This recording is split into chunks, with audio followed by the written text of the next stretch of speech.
क्या आप जानते हैं भगवान हनुमान महाभारत में 2 बार दिखाई देते हैं।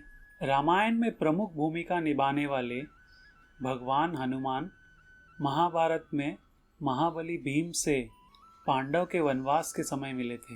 इन्हें चिरंजीवी भी कहा गया है। यह वो लोग होते हैं जिन्हें सदा जीवित रहने का वरदान मिलता है और हनुमान को भी चिरंजीवी रहने का वरदान मिला था। कई जगह तो ये भी कहा गया है भीम और हनुमान दोनों भाई हैं, क्योंकि भीम और हनुमान दोनों ही पवन देव के पुत्र थे। पहली बार हनुमान भीम से पांडव के वनवास के समय मिले थे और दूसरी बार युद्ध के दौरान कुरुक्षेत्र में अर्जुन की रक्षा करने के लिए उनके ध्वज में निवास किया था। आइए जानते हैं महाभारत में हनुमान जी की भूमिका की पूरी कहानी। हनुमान की भीम से पहली मुलाकात द्वापर युग में हुआ था। हनुमान जी भीम की परीक्षा लेते हैं। महाभारत में प्रसंग है कि एक बार द्रौपदी ने भीम से कहा कि उसे सौगंधिक फूल चाहिए और भीम उस फूल को ढूंढने चले गए। तभी उनके रास्ते में एक बड़ा सा वृद्ध वानर लेटा हुआ था।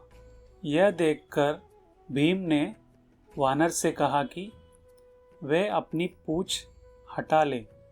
इस पर वानर ने कहा कि वह बहुत ही वृद्ध है और वे अपने आप अपनी पूंछ नहीं हटा सकते। तभी भीम ने उस वृद्ध वानर की पूंछ हटाने के लिए पूरी ताकत लगा दी, लेकिन पूंछ जरा भी नहीं हिली। तभी भीम को ये एहसास हुआ कि यह कोई साधारण वानर नहीं है। भीम ने उनसे पूछा कि आप कौन हैं? तब हनुमान अपने असली रूप में आए और भीम को आशीर्वाद दिया।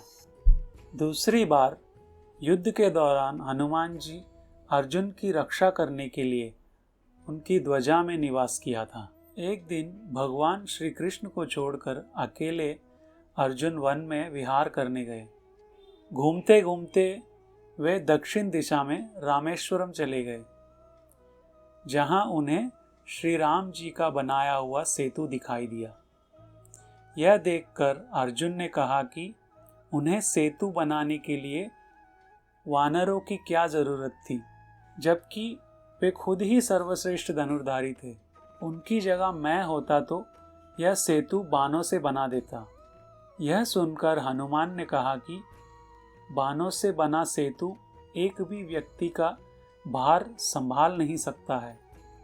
तब अर्जुन ने कहा कि यदि मेरा बनाया सेतु आपके चलने से सेतु टूट जाएगा तो मैं अग्नि में प्रवेश कर जाऊंगा, और यदि नहीं टूटा तो आपको अग्नि में प्रवेश करना पड़ेगा। हनुमान जी ने कहा, मुझे स्वीकार है। मेरे 2 चरण ही इसने झेल लिए तो मैं हार स्वीकार कर लूंगा। तब अर्जुन ने अपने प्रचंड बाणों से सेतु तैयार कर दिया। लेकिन जैसे ही सेतु तैयार हुआ, हनुमान ने विराट रूप धारण कर लिया। हनुमान जी श्री राम का स्मरण करते हुए उस बाणों के सेतु पर चढ़ गए।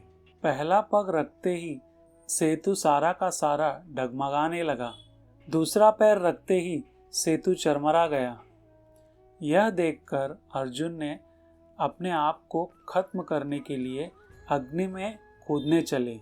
वही समय भगवान श्री कृष्ण प्रकट हो गए और अर्जुन से कहा कि वह फिर से सेतु बनाए, लेकिन इस बार वो श्री राम का नाम लेके सेतु बनाए, जिससे वह नहीं टूटेगा। दूसरी बार सेतु के तैयार होने के बाद हनुमान जी ने फिर से उस पर चले, लेकिन इस बार सेतु नहीं टूटा। इससे खुश होकर हनुमान जी ने अर्जुन से कहा कि वे युद्ध के अंत तक उनकी रक्षा करेंगे। इसलिए कुरुक्षेत्र के युद्ध में अर्जुन के रथ के ध्वजा में हनुमान विराजमान हुए और अंत तक उनकी रक्षा की। कुरुक्षेत्र के युद्ध के अंतिम दिन कृष्ण ने अर्जुन से पहले रथ से उतरने को कहा। उसके बाद कृष्ण रथ से उतरे। कृष्ण ने हनुमान जी को धन्यवाद किया कि उन्होंने उनकी रक्षा की, लेकिन जैसे ही हनुमान जी अर्जुन के रथ से उतर गए वैसे ही रथ में आग लग गई। यह देखकर अर्जुन हैरान हो गए। श्री कृष्ण ने अर्जुन को बताया कि कैसे हनुमान जी उनके दिव्य अस्त्रों का रक्षा कर रहे थे। इससे हमें ये पता चलता है कि कैसे हनुमान जी सिर्फ रामायण के ही नहीं बल्कि महाभारत के भी एक सबसे महत्वपूर्ण किरदार थे। अगर आपको हमारा ये वीडियो पसंद आए तो हमारे वीडियो को लाइक करें, शेयर करें और हमारी चैनल को सब्सक्राइब करें। फिर मिलते हैं नए वीडियो के साथ। जय श्री राम।